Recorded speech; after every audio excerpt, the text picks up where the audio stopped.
Hello everyone, today I'm going to be talking about what should you do when you don't know the answer. And I think for a lot of junior consultants, they're going to be wondering the same exact thing. But even so, if you're an experienced consultant, let me know down below how you would do it, because I think there's so many ways of doing this and I really try to simplify it as much as possible.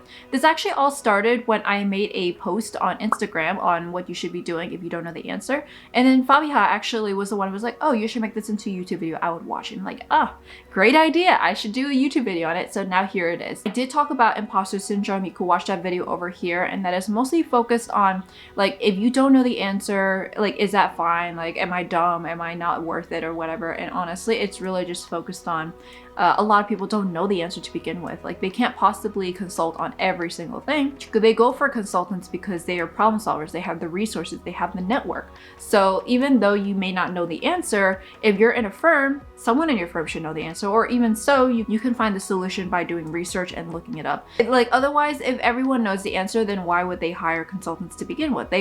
Consulting firms, they look for problem solvers. They look for people who know how to be resourceful and use their mind and be analytical and analyze all this kind of stuff to come with the insights. And that's why they look for something like that.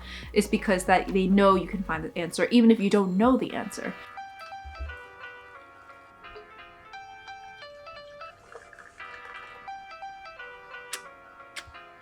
So here's some ways how you can actually work with the answer. So let's say, for example, you're a junior consultant, you just walk into a room with the client and they ask you a question that you don't know the answer to. If you're by yourself, your options are limited. However, if you're with the team, that's where you leverage your team. So if you were by yourself, I'm going to start off there, is that if you don't know anything about the topic, you could just say, I'm sorry, I don't know anything at this point. I could look it up for you, and make sure you actually look it up, and then you follow up either through an email or you message them or you talk to them in person if you do. And this is what you should be doing if you don't know absolutely anything and that you do have, and you're by yourself. And in some cases it has been like that for me, where it really is just like a call with me and I don't have another consultant that is in a particular area that they're expert in, that they probably asked. And if you are in a team, this is where you can do a lot more things actually. So if you're in a team, you guys go into a meeting together and your team is there, you can first say, thank you so much for your question. And then also talk about how, like, oh, so-and-so, let's say, for example, David is very experienced in this particular area and has done multiple implementations in this industry. So David, do you know the answer? And you should only really be doing that if you know he knows the answer. It would be a little bit awkward if you don't think he knows. However, even so, they're trained to kind of deflect as well. So they would say, like, oh, I never really had a client that has worked with this particular scenario, but we will look into this. And that's what a team would do. Like, we want to work off together and also leverage our team. It's not always about, like, oh shoot, I don't know anything, so I can't answer this. I can't be on this client engagement. All consultants start somewhere. When you first start out, you either don't know about an industry, or you don't know about the technology, or about the particular area that you're talking about. They learn through experience, or they learn from doing. And that's where you need to start. And once you start learning and you leverage your team, so for example, if maybe David did know the answer, I will learn from that. And the next time I get the same question or a similar question, I could say something like, so I do know that, like, in a particular situation, this is how it would apply. However, like, for your situation, I'm not entirely sure. So it does show you do know something about it. I constantly get the question of, like, oh, have you seen other clients do this? And sometimes whatever they're talking about is very specific to this client or this particular industry. And I haven't worked with this particular industry before. That I would never say something like, I've never seen this happen, because it shows that, like, okay, well, you're basically useless then. However, I will say that I have not really worked with clients that have done it in this particular way, or it was not in scope for other clients. However, I will circle back with internal resources at Accenture to learn about what other clients have done if maybe they did something that was in scope. Because there's so many unique situations and intricacies of a project or of an implementation, you don't know the answer, so you have to use your network. That's how I would do for that situation if you are kind of familiar but not really for that kind of question. Then we also get a lot of questions like, what's best practice? If you first start out, you're not going to know best practice, but you're going to know from experience and from learning. So what I normally would do at this point, if I did not know what was best practice, is that I would either say what I do know is best practice from things around it and then make my conjecture, however, ask to confirm. So for example, if they say something like, what format would you want the bank statement to be in? So in those situations, I would say I mostly work with the BAI2 format, so I don't necessarily know which one would be the best for you. However, you should talk to your bank on it because they have a specific format they may prefer. So I don't know the answer, but I deflected to a particular group that should know the answer. So knowing that basic foundation of, first off, if you know something, how do they usually dictate that? It's usually a bank statement. So the bank statement is dictated by the bank. So I would talk to them about that. Even if like I was never told specifically that the bank account or the bank statement has a particular preference, you would talk to something like that to a bank. However, if you don't know the answer to that, if you don't even know what a BAI2 is supposed to be in the beginning, depending on like the actual format of the call, honestly, if I were to actually be on a call, then I would be Googling BAI2 and then looking what it is, or bank statement formats, and then see like a little bit, and I could say like, oh, I'm gonna have to get back to you on that, but however, I will be referring to the integrations consultant that will be working on the BAI2 format, that would be working on the bank statement format. So really is being resourceful, I think, is huge when it comes to knowing how to answer these questions. So the main part is leverage your team, leverage your current knowledge, and then try to make conjectures or bring in prior information in, and then talk to them about how you're going to confirm that conclusion. And then also you can leverage your actual network too. So even if, for example, your Accenture does not know anything about this, you can go on like Workday community. So that's what I do. It's like an open source community of like all the problems and discussions and brainstorms that are going on. So that's what I would be doing. And likewise, like for example, they have a lot of other software out there. They have a lot of platforms like that for other places as well, like Salesforce, and also for coding as well. There's a lot of places you can be looking. And the real, like, so here's like the main preference I usually have when it comes to not knowing the answer. And this is going to be going in the same exact order that I go for in the particular Instagram graphic. So the first one I had was ask clarifying questions to provide an answer. I think this is always going to be the way I go for, because usually when they ask a question, it could be very broad or they just don't know what exactly they want. And so what I do is like I ask clarifying questions to get more information about the situation. So for example, why are you asking? Is this important for you at this moment? How urgent is this? How should we prioritize this? Like that kind of information will help me, at least like if I were to try to figure out the solution or the answer, to prioritize it or know like what context I should put it in. And also know about like, okay, so for example, let's talk about the bank statement thing. So let's say, for example, we want to talk about like how a client wants to learn about best practice, and we want to say like, okay, how do you do best practice when it comes to cost center approvals or something like that? And then I would talk about like, well, cost center approvals, that can differ based off of your actual business structure. So I want to know a little bit more about that. Like, what are you using these cost center approvals for? Is it for each individual cost center? Is it for the person's cost center, or is this for the actual transactions cost center? So you will have different ways to view it. And then another thing could be, do you want all of the cost center managers of each cost center to approve, or just one? Or maybe you just want one of those, all of those cost centers to approve. Getting those clarifying questions can kind of help you figure out what they're asking for to begin with. And then from best practice, that's where I would go in and say, this is what I've seen other clients do, because you don't want to have what other clients have done dictate what this client does. Because every client is different. You want to only be able to provide evidence, or maybe like, this is what has happened, but don't suggest something that a client has done. And because even so, maybe that was wrong. There's no right or wrong way to do everything. There's some better ways and there's worse ways when it comes to consulting. However, it differs based off of the client, industry, project, or situation.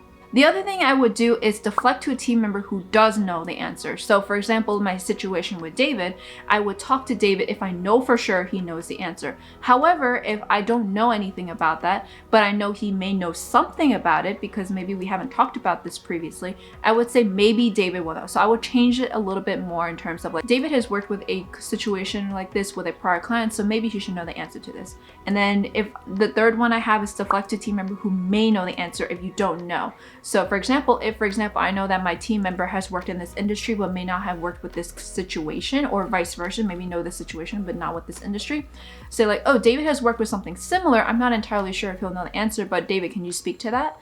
And then if he says yes, perfect. If he doesn't know, then we would just work as a team. And then I would say, okay, so it looks like we're gonna have to circle back to our internal resources on this, or look a little bit more into how other people in the ecosystem has done this. So really you want to know and leverage your way or through this entire process. Another one I have is really to provide the information you have. So let's say, for example, in the situation of like the cost center approvals, is that like, well, I know cost center approvals are typically done by thresholds, but what if it's not? What if it's like based off of the specific transaction and they don't care about the approval thresholds? So I would ask them and say like, okay, so how would you want to do this? Again, this is kind of like going off of the clarifying questions. I always start off with that. And then I would talk to them about the information I have. Oh, I've worked with one client who did it this way. That's it. So it's really just providing an insight of what other clients have done. However, I always preface with that's what that client did. Whatever works for them is not necessarily always going to work for you. So we can work through this together. However, like if you are thinking about something like that, I do have experience with that and I know how to do it. And then the last one I think is like the most common one if you really don't know it is tabling the question. So you would put down your question, make sure you answer it, and then come back to it either like in a call or an email or in another in-person meeting. So depending on that, like honestly, this is just something, for example, if you don't have time to answer it, or maybe it's like a bigger question or you need to do some more research. So for me, I usually do this a lot whenever it's like a pretty loaded question. It's not something that is really pertaining to the particular call at hand. So what I would be doing is like, oh, I don't think we're gonna have time to really cover this particular question in this call. And I think I would rather do a lot more research for you so that way you know exactly everything that's on the table. So let's table this for another call and that way I can really go in depth for that. So this is one way you could say it, to either like table it so that way you have time to look into it. The other way is like it shows you that, okay, it shows the client that you actually care about it, so you don't rush it because you want to make sure you provide them the best experience. So there's really two benefits, is that the client really knows to trust you and that they're going to know that like whatever you bring to the table is truthful and validated. And the other one is that it gives you time and it makes it seem a lot better than if you just don't know the answer and you'll get back to them. So make sure to do it that way if it's something that can be demoed or researched, and something you know that can be researched. If it's something that's open-ended and you don't know if you can find a solution or maybe it's not even doable, I would approach this. I would just say, I'm not entirely sure if the system allows this, so I will be going back to the system, playing it around with it and test it and talking to the ecosystem and see if this is possible. So the last one I have is really admit you don't know the full answer. And honestly, this is something that I would do to everything too if I don't know the answer as well. I just want to be as honest as possible to the client that I don't know the full answer. However, I always want to start off with the first few steps that I mentioned earlier before I really do. I would literally just go, I don't know the full answer to this. Unfortunately, I don't have enough background in this, so I'm going to have to circle back to internal resources and get back to you. So that is just like very, very bare bones. If you just don't know absolutely anything, you don't have a team, you don't know anyone in your team, or you don't know if your internal resources or external resources can do that, that's the last question or the last approach I would take for those kind of situations. So let me know down below, like, which approach did you like more? And if you are a consultant at this time, which ones have you seen the most? Because I think like for me, when it comes to it, it's always like something about what is best practice, what has this client done, or maybe something I haven't been familiar with, but other clients have done and I haven't been on those clients. It's really mostly leveraging what other people in my community have, or maybe in the very beginning of when I first started, I just didn't know anything about Workday or like the particular financial processes or the industry. So I started off very bare bones, but thankfully, most consulting firms are going to pair you up with someone that's experienced in this particular area anyways. So you wouldn't really have those situations. So this is really focused on if maybe you had a situation where it's like live in a call where you're the only one there and you're not necessarily the most prepared. So this video is really perfect for that. You'll mostly have a team that may know something about it, and if they don't know anything about it, that's where you can jump in and say this. And also if it's like through an email, you have time to research for it and talk to people. You don't need to literally tell them that like, yeah, I don't know the answer, so I'm going to be looking it up. You could literally just wait to answer the question on the email, talk to your internal resources, and then come back to it. If they ever say like, oh, can you show me a demo? Then you could talk to your internal resources for them to walk you through. This is the whole point of consulting. You want to make sure you utilize your team, you utilize your resources. Not a single person will ever turn you down to help you out in a project or a consulting project or a client or whatever, because we're all in this together. And they vice versa, like know that once you're experienced in a particular field, they're going to go to you as well. And I've had so many people where I've asked so many questions to them, they ask me the same questions. I've asked so many questions to certain people that they ask me questions on particular areas that I'm experienced in. So it's all about a collaborative experience, and it's really just leveraging your network, leveraging what you know, and then trying to problem solve it together. But also be very very careful with your words, because you don't ever want to let the client know that you don't know absolutely nothing, or that you're not trying, or that you don't know anything, that you're not worth the trust, or that you're not worth the money that they're paying for. You always want to make sure that they feel trusted and that you know the answer. And it really does depend on how you start your relationship. I always start off with trying at least before I say, yeah, I don't know the answer, which is why I ask all those clarifying questions to begin with. Because a lot of times, like if, for example, you were to go to your internal resources and ask those questions, then they're like, oh, what about this? Or what about this? Do you know those considerations? No. Then you pretty much have to circle back, and now you're losing the trust from that client that like, oh, well, I thought you knew everything. I thought you were just gonna give me the answer like you said you were. So you always want to start off with clarifying questions. So that's what my big pointer is. Ask clarifying questions. Make sure you truly know why they're asking that question. Why are they caring about this question? Or maybe like, what is the particular decision that's surrounding around this? Because that can really help drive it through. And also learn about, do the research on the side in terms of like what this industry has, like very specific intricacies, or maybe about this particular area. So like, let's say for example, banking, like what kind of decisions that are driven by that, what do they care about, like what is important to them, that kind of thing. Knowing that coming into these calls is really important, so that way you can pivot your questions or pivot your conversations a lot better in a more educated way.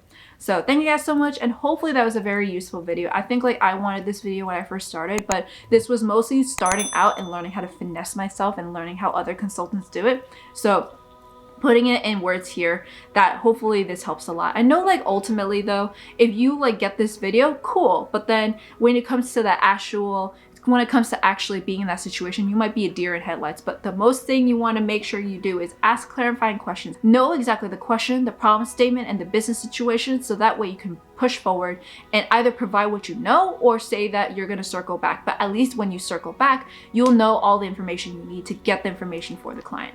So thank you guys so much, and see you guys next time. Bye!